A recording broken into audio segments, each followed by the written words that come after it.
उस रात बस उसने इतना कहा, सब खत्म, अब हमारे बीच कुछ नहीं। और सच कहूँ तो उसके जाते ही मेरा पूरा संसार टूट गया। कमरे में सब कुछ वैसा ही था मगर मैं वैसा नहीं रहा। खिड़की के बाहर बारिश लगातार गिर रही थी और मेरे भीतर उससे भी तेज कुछ टूट रहा था। मैं बार बार उसका आखिरी संदेश पढ़ता रहा। उस संदेश में केवल कुछ शब्द थे मगर दर्द बहुत था। मैंने उसे समझाने की कोशिश की थी लेकिन उसने मेरी किसी बात का उत्तर नहीं दिया। हमारी कहानी किसी चलचित्र जैसी नहीं थी। हम दोनों उसी छोटे शहर के साधारण लोग थे जहाँ प्रेम से पहले परिवार की अनुमति देखी जाती है। मेरा नाम अमन था और वह राधिका थी। हम पहली बार एक पुस्तकालय के बाहर मिले थे। उसके हाथ में किताबें गिरी और मैंने उन्हें उठाया था। उसने मुस्कुरा कर कहा, धन्यवाद, आप बहुत मदद करते हैं। मैंने हंसकर कहा, किताबें उठाना ही तो आता है। उस दिन की छोटी मुलाकात धीरे धीरे पहचान बन गई। राधिका को बारिश बहुत पसंद थी और मुझे उसकी हंसी। वह हर छोटी बात में खुशी खोज लिया करती और मैं उसकी खुशी में अपना संसार देखता था। धीरे धीरे हमारी बातें घंटों तक चलने लगी। कभी भविष्य की बातें होती, कभी बचपन की यादें, कभी हम बिना कारण हंसते और फिर चुप हो जाते। एक शाम राधिका ने मुझसे अचानक पूछा, तुम मुझे चाहते हो? मैंने उसकी आंखों में देखते हुए धीरे से कहा, बहुत। वह कुछ नहीं बोली मगर उसकी आंखें मुस्कुरा उठी। उस दिन से हमारा प्रेम शब्दों से आगे बढ़ गया। हमने एक दूसरे से कोई बड़ा वादा नहीं किया था, बस इतना कहा था, चाहे जो हो साथ नहीं छोड़ेंगे। मुझे नौकरी की तलाश थी और घर की जिम्मेदारी भी। पिता की छोटी दुकान से घर मुश्किल से चलता था, इसलिए मैं दिन भर काम और रात भर पढ़ाई करता। राधिका जानती थी कि मेरा रास्ता आसान नहीं था। वह हर कठिन समय में मेरा हौसला बढ़ाती थी। कहती थी, अमन, एक दिन सब अच्छा होगा। मैं उसके भरोसे को अपने लिए प्रार्थना समझता था। जब जेब खाली होती तब भी मन भरा रहता, क्योंकि मुझे लगता था राधिका मेरे साथ है। फिर एक दिन मैंने उसे अपने घर बताया।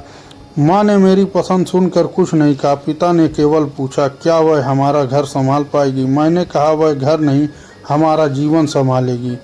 पिता चुप रहे और बात वहीं समाप्त हो गई। मुझे लगा था थोड़े संघर्ष के बाद सब मान जाएंगे, लेकिन उसी समय राधिका के घर में कुछ बदल गया। उसके पिता ने उसके लिए रिश्ता देखना शुरू किया। राधिका ने मुझे यह बात कई दिनों तक नहीं बताई। जब उसने बताया तब उसकी आवाज़ कांप रही थी। मैंने उसका हाथ पकड़कर कहा, मैं तुम्हें खोऊंगा नहीं। उसने मेरी ओर देखा और पहली बार रो पड़ी। उसने कहा, अमन, मेरे घर वाले बहुत कठोर हैं। मैंने कहा, मिलकर उन्हें समझा लेंगे। उसने सर हिलाया, लेकिन उसके चेहरे पर विश्वास नहीं था। उसके बाद हमारे बीच छोटी छोटी गलतफहमियां आने लगी। वह पहले जैसी खुलकर बातें नहीं करती थी। मैं पूछता तो वह कहती, कुछ नहीं हुआ। मैं अपनी परेशानियों में उलझा रहता। नौकरी पाने के लिए लगातार प्रयास कर रहा था। मुझे लगता था नौकरी मिलते ही सब ठीक होगा। एक दिन मुझे आखिरकार नौकरी मिल गई। तनख्वाह बहुत बड़ी नहीं थी लेकिन उम्मीद बड़ी थी। मैं सबसे पहले राधिका से मिलने उसके घर पहुंचा। वह छत पर अकेली खड़ी थी और चुप थी। मैंने खुशी से कहा, राधिका, मुझे नौकरी मिल गई। उसने मेरी तरफ देखा मगर मुस्कुराई तक नहीं। मैंने पूछा, क्या हुआ, तुम खुश नहीं हो? वह कुछ देर तक मेरी ओर देखती रही। फिर उसने कहा, अमन, हमें बात करनी है।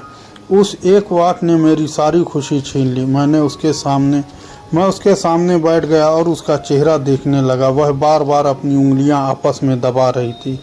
फिर उसने मेरी आंखों से नज़रें हटा ली और बहुत धीमी आवाज़ में उसने कहा, सब खत्म। मुझे लगा जैसे किसी ने भीतर से सांसें रोक दी हो। मैंने पूछा, क्या खत्म? हमारा प्रेम? उसने कहा, हाँ, सब कुछ खत्म हो चुका है। मैंने कहा, लेकिन कल तक तो हम साथ थे। वह बोली, कल तक मैं भी बहुत कुछ मानती थी। मैंने पूछा, फिर अचानक ऐसा क्या हो गया? उसने कहा, मेरे घर वाले तुम्हें स्वीकार नहीं करेंगे। मैंने समझाया कि अब मेरे पास नौकरी है। मैंने कहा कि हम दोनों मेहनत करके घर बनाएंगे, लेकिन वह मेरी किसी बात से नहीं पिघली। मैंने आखिरी बार उसका हाथ पकड़ना चाहा। उसने धीरे से अपना हाथ मेरी पकड़ से छुड़ा लिया और वही पल मेरे जीवन का सबसे खाली पल था। मैंने पूछा, क्या तुम्हारे मन में अब प्रेम नहीं? उसने आंखों में आंसू भर कर कहा, नहीं, लेकिन उसकी आवाज़ उसके शब्दों का साथ नहीं दे रही थी। मैंने फिर पूछा, क्या कोई दूसरा तुम्हारी ज़िंदगी में है? वह कुछ क्षण चुप रही और फिर बोली, हाँ, मेरे भीतर बची आखिरी उम्मीद भी उसी पल टूट गई। मैंने उसे कुछ नहीं कहा और घर वापस आ गया। उस रात मैंने पहली बार अपने कमरे को देखा। हर वस्तु में राधिका की कोई याद छुपी थी। मेरी किताबों के बीच उसका लिखा कागज़ रखा था। उसमें लिखा था, तुम्हारे साथ हर रास्ता सुंदर है। मैंने वह कागज़ हाथ में लिया और देर तक रोया। कई दिनों तक मैंने उसे कोई संदेश नहीं भेजा। मैंने अपने मन को समझाया कि उसका निर्णय है। प्रेम जबरदस्ती नहीं, सम्मान के साथ स्वीकार किया जाता है। लेकिन भीतर एक सवाल लगातार मुझे खाता रहा, अगर उसने मुझे छोड़ दिया तो इतनी जल्दी क्यों? क्या हमारा प्रेम उसके लिए इतना कमज़ोर था? करीब 2 महीने बाद मुझे एक पुराने मित्र से पता चला, राधिका की शादी तय हो चुकी थी। जिस व्यक्ति का नाम उसने लिया था वह वही था। मेरे मित्र ने कहा, अमन अब उसे भूल जाना। मैंने मुस्कुरा कर कहा, मैं कोशिश कर रहा हूँ, लेकिन वह मुस्कान मेरे भीतर का सच छुपा रही थी। मैंने काम में खुद को पूरी तरह झोंक दिया। सुबह निकलता और रात देर तक घर लौटता। मैंने अपने दुख को अपनी मेहनत बना लिया था। समय बीतता गया और मैं धीरे धीरे बदलने लगा। अब राधिका की याद आती तो मैं टूटता नहीं था, बस मन में किसी कोने में चुपचाप बैठ जाता। फिर एक शाम मेरे पास एक पत्र आया। पत्र पर राधिका का नाम देखकर हाथ कांप गए। मैंने कई मिनट तक उसे खोलने की हिम्मत नहीं की। आखिर मैंने पत्र खोला और पढ़ना शुरू किया। पहली पंक्ति पढ़ते ही मेरी आंखें नम हो गई। उसमें लिखा था, अमन मुझे नहीं पता तुम मुझे समझोगे या नहीं। फिर उसने वह सच बताया जो मुझसे छिपाया था। उसके पिता मेरे घर को बहुत छोटा समझते थे। उन्हें मेरी नौकरी और परिवार दोनों पसंद नहीं थे। उन्होंने राधिका के सामने 2 रास्ते रखे थे, या तो वह परिवार छोड़कर मेरे साथ चली जाए या फिर परिवार की इच्छा के अनुसार विवाह कर ले।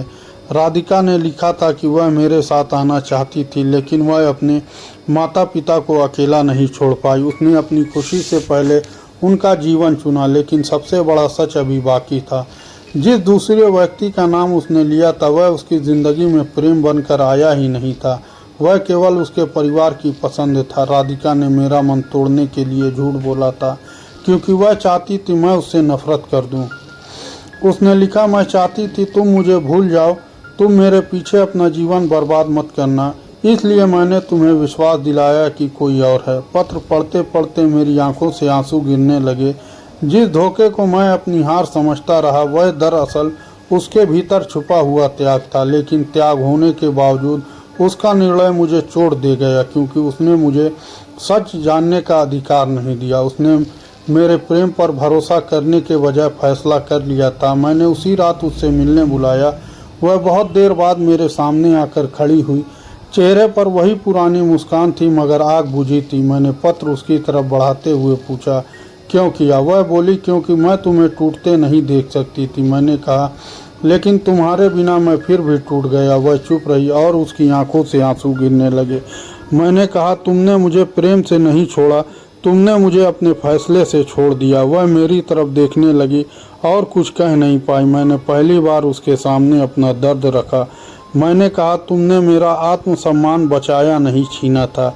वह रोते हुए बोली, मैं तुम्हें दुख नहीं देना चाहा।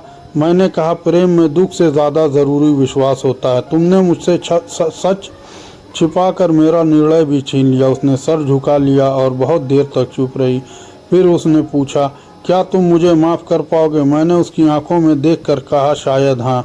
वह चौंकी और उसने पूछा, फिर क्या हम साथ हो सकते हैं? यह सवाल सुनकर मेरा दिल फिर कांप गया, क्योंकि जिस उत्तर की प्रतीक्षा वर्षों से थी वह सामने था।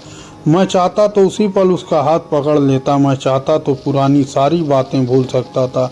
लेकिन इस बार मैंने अपने दिल के साथ बुद्धि सुनी। मैंने धीरे से कहा, मैं आज भी तुमसे प्रेम करता हूँ, लेकिन अब मैं अपने आत्मसम्मान से भी प्रेम करता हूँ। तुमने जो निर्णय लिया उसका सम्मान करना सीख गया हूँ। राधिका की आंखों से आंसू लगातार बहते रहे। उसने कहा, तो क्या हमारा प्रेम यहीं समाप्त हो जाएगा? मैंने कहा, प्रेम समाप्त नहीं होगा, उसका रूप बदल जाएगा। तुम मेरी ज़िंदगी के सबसे खूबसूरत याद रहोगी, लेकिन मैं उस रिश्ते में वापस नहीं जा सकता जहाँ मुझे पाने के लिए मुझे खुद को खोना पड़े। वह बहुत देर तक मेरे सामने खड़ी रही। फिर उसने अपने आंसू पोंछे और धीरे से कहा, अमन आज पहली बार समझी कि प्रेम क्या होता है। मैंने पूछा, क्या? वह बोली, किसी को पाना ही प्रेम नहीं होता, कभी कभी किसी की जिंदगी से सम्मान पूर्वक चले जाना भी प्रेम है। उस दिन हम दोनों अलग रास्तों पर चले गए। मैंने पीछे मुड़कर देखा, वह भी मुझे देख रही थी, लेकिन इस बार किसी ने किसी को रोकने की कोशिश नहीं की। कई साल बाद मैं उसी पुस्तकालय के पास से गुजरा जहाँ पहली बार उसकी किताबें मेरे हाथ में आई। वहाँ एक लड़की अपने हाथों से किताबें गिरा बैठी। मैंने झुककर किताब उठाई और उसे दे दी। उसने मुस्कुरा कर कहा, धन्यवाद, आप बहुत मदद करते हैं। मैं अनायास मुस्कुरा दिया क्योंकि ज़िंदगी फिर वही मोड़ लाई, लेकिन इस बार मेरे भीतर कोई अधूरापन नहीं था। मैंने राधिका को भुलाया नहीं था, बस स्वीकार किया था कुछ प्रेम साथ नहीं चलते, फिर भी जीवन बदल जाते हैं। और शायद यही हमारी कहानी की सबसे बड़ी सच्चाई थी। किसी के चले जाने से जीवन खत्म नहीं होता, कभी कभी वही बिछड़ना हमें खुद से मिलाता है। राधिका ने मुझे प्रेम दिया, फिर दर्द भी। उसने मुझे धोखा दिया, फिर उसका कारण भी बताया, और अंत में उसने मुझे सबसे ज़रूरी सीख दे दी। सच्चे प्रेम में विश्वास ज़रूरी है, त्याग भी ज़रूरी है, लेकिन अपने आत्मसम्मान को मिटा देना प्रेम नहीं। जो रिश्ता आपको खुद से गिरा दे उसे छोड़ना ज़रूरी है, क्योंकि जो सच में आपका है वह आपको तोड़ेगा नहीं, और जो चला जाए उसके पीछे खुद को मत खोइए। कभी कभी अंत ही आपके बेहतर जीवन की शुरुआत होता है। जिसने कहा सब खत्म, उसने मेरा प्रेम नहीं मिटाया, उसने मुझे सिखाया कि टूट कर भी इंसान संभल सकता।